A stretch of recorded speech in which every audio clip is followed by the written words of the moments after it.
from your breaking news and weather authority. You're watching News 10 at 11.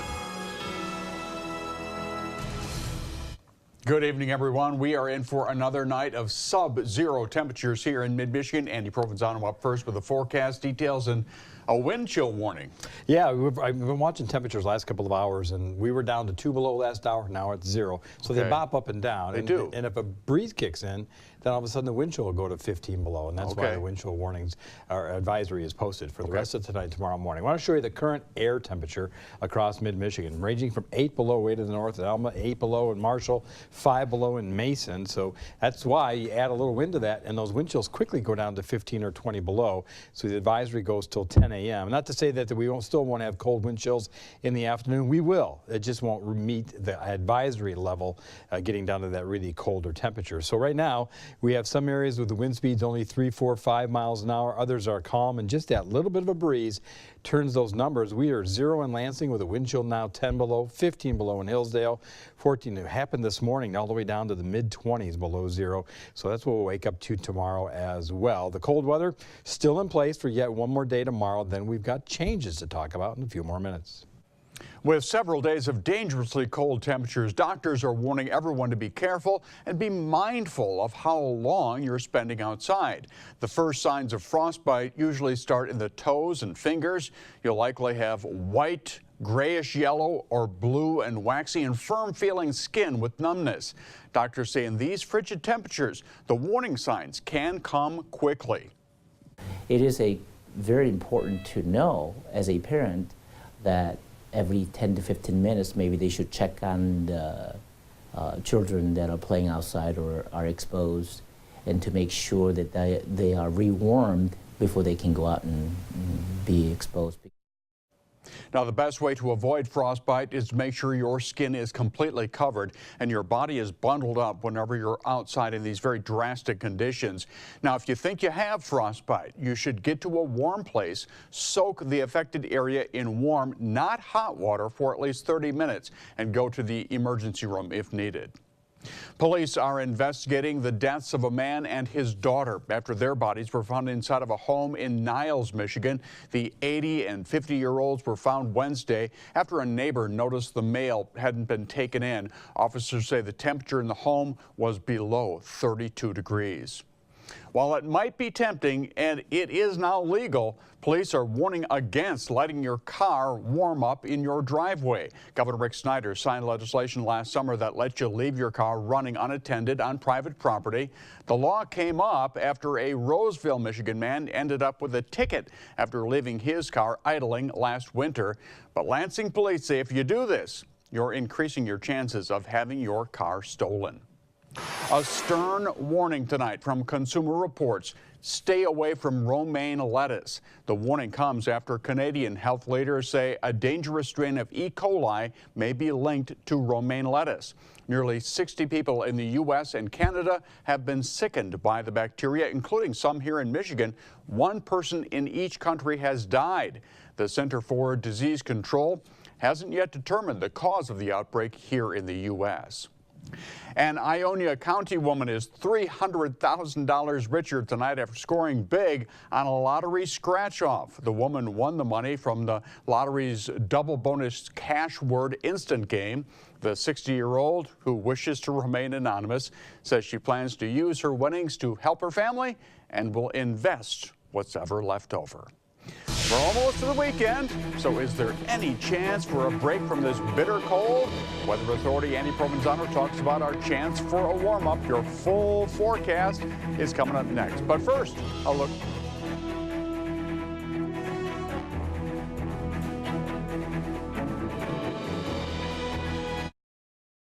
Always tracking, always alerting.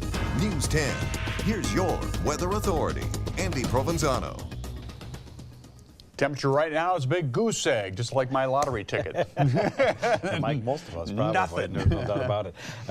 But the wind chill's 10 below. And then with those that don't have the breeze, their actual air temperatures have dipped down to about 10 below. So another cold night. We started that the same way this morning. I want to read these numbers here just real fast. This is from Christmas Eve. These are low temperatures. Minus 24 to then minus 23, minus 30, minus 37, 23, 25, 29, 32, 21, 29, 34, 33. All below lows in International Falls.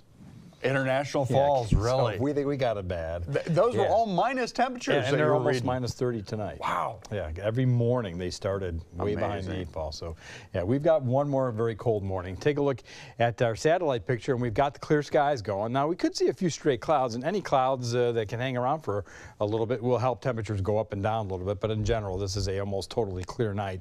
We're seeing a few snow showers off to the north. Maybe the clouds can reach here. So temperatures will be climbing first thing on Sunday, and we should get into the mid to upper 20s, but there's some moisture coming up. Not much in the way of snowfall until very late afternoon and evening, and we could get a couple of inches out of that. And unfortunately, maybe even a little patchy freezing drizzle Monday morning before that system departs, and we do a nice warm-up of 34 degrees Monday afternoon. 30 on Tuesday, 38 Wednesday. We cloud up again with some rain showers late. Part of Thursday has rain showers. Then we go back down again at the very end of next week, but not the bitter cold that we have right now. This is going to be leaving us soon. Minus 10 is the average low, about minus 15 to minus 18, your average wind chill. That's what we wake up to.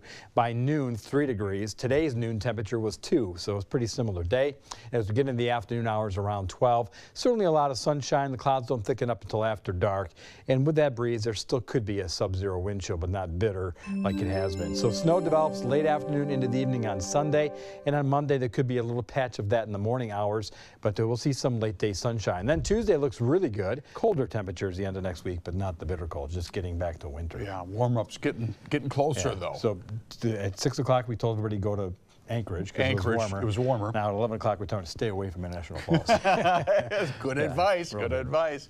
Well, on this cold Friday, a hot night of high school hoops. Zach and Phil will have all your area scores and highlights in the Friday Night Sports Blitz next.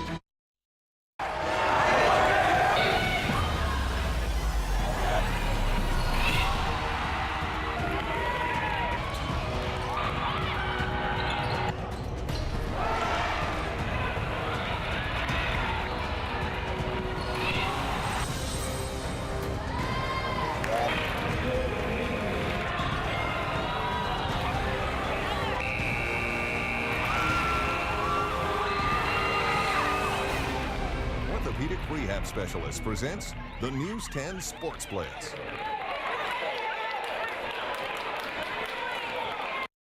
Good evening, everyone, and welcome to the return of the Sports Blitz, the first edition of the 2018 calendar year. The first Friday back, kind of a transition day for high school hoops because not everyone's necessarily back. Not everybody was in action tonight. No, that's for sure. But for the schools that did take the court, there were some pretty good matchups, and of course that includes our top game in always hotly contested CAAC Red Rivalry, coming to you from Waverly High School. It's the Warriors hosting DeWitt. It's DeWitt at Waverly. Veteran coach Craig Fields, first-year head coach Bill Flannery getting in on the action on this one, and DeWitt with a slim lead early on in the third quarter right there. Tanner Reha with the ball sets the screen that fires up Colin McCracken there by Cracky for 3, but then here comes Waverly back on that good pressing defense right there. And then Tevin Ali on the upcoming drive. Good work in the paint, off the glass for 2 more.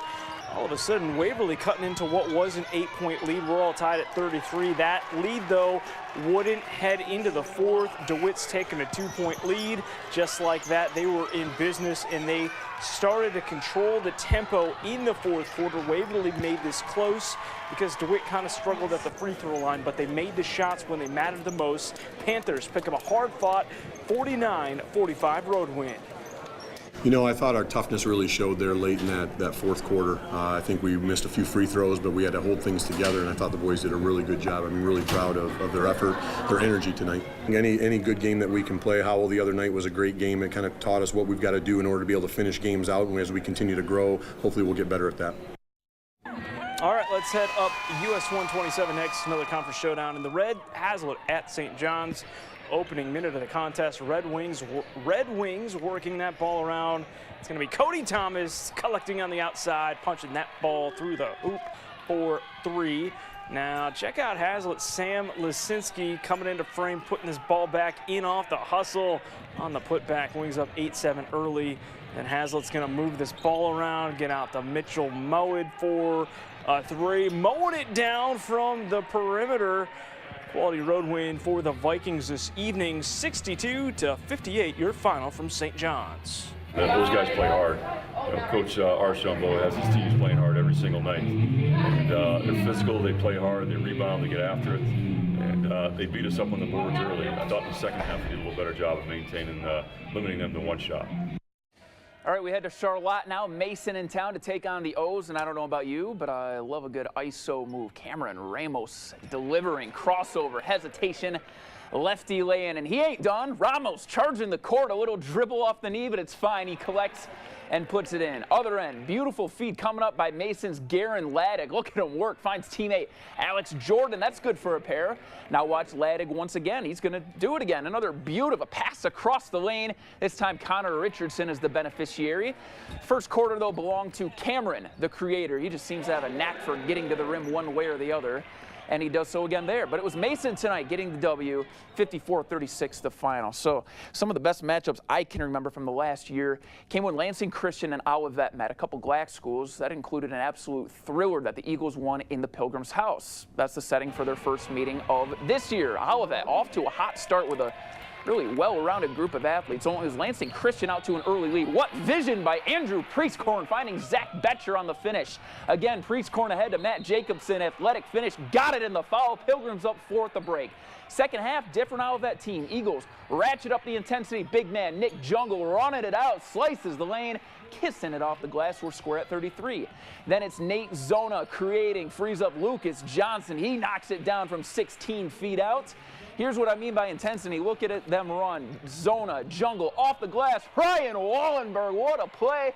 And now from the outside, just for good measure, it's Dylan Redfield filling it up as Olivet claims it 60-50, improving to 6-0. The Eagles improving as this game wore on.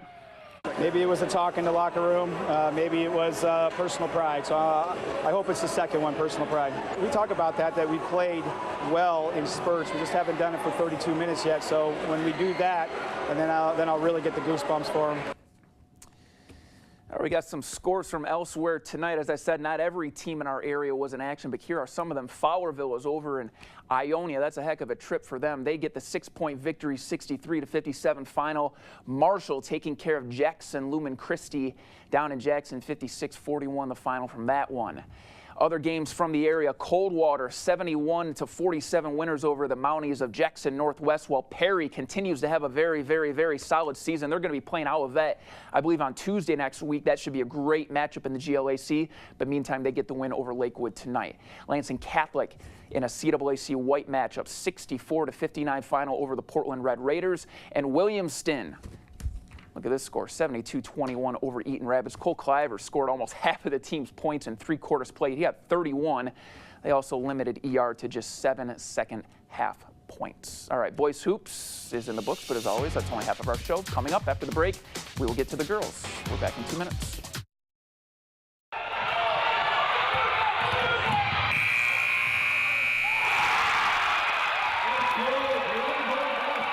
Orthopedic Rehab Specialist presents the News 10 Sports Blitz.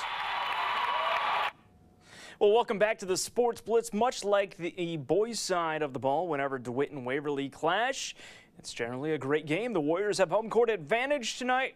Let's check out the girls' edition of this rivalry. They would need it because DeWitt's been playing some really good basketball. Its only loss thus far coming to East Lansing in early December into the 4th and final frame. Panthers leading 46-23. They got a doubler going on. Warriors trying to make this one a little bit close. That was Macy Garrett a moment ago for the Warriors. Nice passing to go down low for DeWitt. That's Annie McIntosh. The junior adding 2 more to DeWitt's lead, carrying it to 50-27 in the 4th. Maddie Lease finishes off the break with more points for the Panthers. They got a quality team up in DeWitt this year. DeWitt wins 64-33. Head coach Bill McCullen likes his team's ambition with the basketball in their hands. I love the way we share the basketball, and that's the thing. I mean, there were 2 or 3 times tonight where I think somebody had a shot and they found somebody who had a better shot. And as long as we continue to play like that and value the basketball, but also value balanced scoring and continue to do what we're doing, we're a hard team to beat. All right, a couple of other teams that have shown promise in the red, St. John's and Hazlitt. This one up in St. John's. Tegan Woodworth scoring the opening bucket of the game for the Vikes right there. It's from outside, 3-point lead early on. Wings Maddie Robbins lobbing up a floater in the lane right there. 12-6 visitors early on in that first frame. And nearing the buzzer, Hannah Holman makes it rain just as time expires in the first. Hazlitt goes into the second with a 15-11 lead, but it is St. John's winning the rest of the way. They take the home win tonight, 43-38. Let's go back to Charlotte, shall we? Orioles and Bulldogs. Only got a few clips, unfortunately, to show here, but check this out. Charlotte leading in the fourth. What a play for Mason. Around the horn, McKenna Koshinar. She made good with a 4-point play, made the free throw. There were a lot of whistles down the stretch and thus a lot of free throws. Charlotte did its job, made a lot of them. That's Ashley Beck, despite these lack of highlights. The Orioles did come away with a great win, 54-38. Head coach Bill Newhouse pleased with the effort. We had to play through a number of things because we're coming back from our break, and we weren't very graceful tonight, but our kids played tough, got through a lot of things, and I was very proud of the way they finished the game. All right, Williamston back at it. They've bullied everyone so far this year, 8-0, and all wins by double digits, facing Eaton Rapids. Speaking of bullying, check out Greyhound guard Samantha McDaniel not taking no for an answer. Final seconds of the first half, Williamston's Kenzie Lewis goes left and scoops it off the square and in. Hornets up 19 at the break. Stretching that lead in the third. Here's Lewis again and catching Allie Scherer on the backdoor cut. She delivers. Then going down low, Allison Peplowski just playing strong. Gets that one to go. Williamston moves to 9-0 after tonight's 60-32 victory.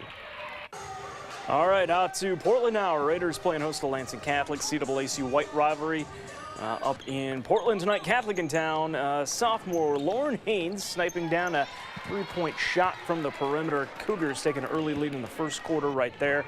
Cougs going on the fast break now. Katie Shannon, Maggie Jacobs. That's an 8-0 run by Catholic to start the game.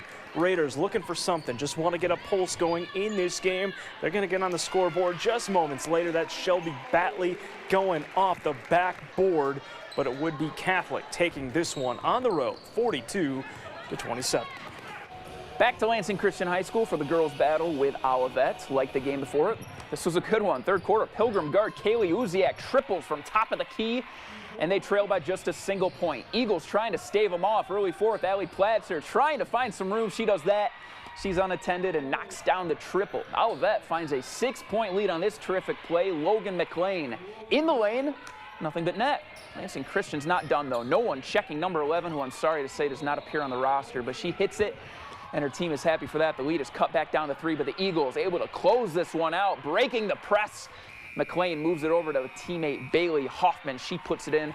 Nice work by Olivet. They were tried to the finish, and they win this one 41-36, showing that they can grind it out when it matters. We've had one other intense game, and then we've had a lot of lopsided games, and so it was nice to see us come out on the winning side of a close game. We haven't done that yet this season. We did a lot of things very, very well, and I'm impressed with our efforts. All right, finally, the Perry Ramblers have played everyone tough this year. They got Lakewood here. Starting the first quarter, Lakewood in blue, and this is Anja Kelly thieving. She gets up court, hits the layup and the foul. She would complete the 3-point play. Meantime, can't fall asleep on defense when sophomore Alyssa Welsh is out there. She takes the cross-court pass, squares up and buries it, and she seems to like that corner, hanging out there an awful lot, but why not? When you got a stroke like that, she hits another triple.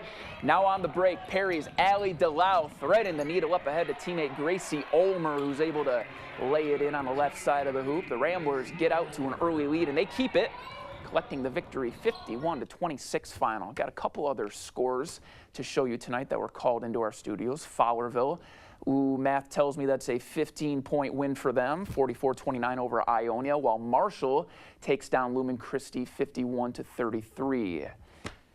Jackson Northwest, 66 Coldwater 64. I read that Ella Bontrager hit a three-pointer as the buzzer sounded, so no better way to win if you're a Mountie fan as they collect an important win over a conference rival.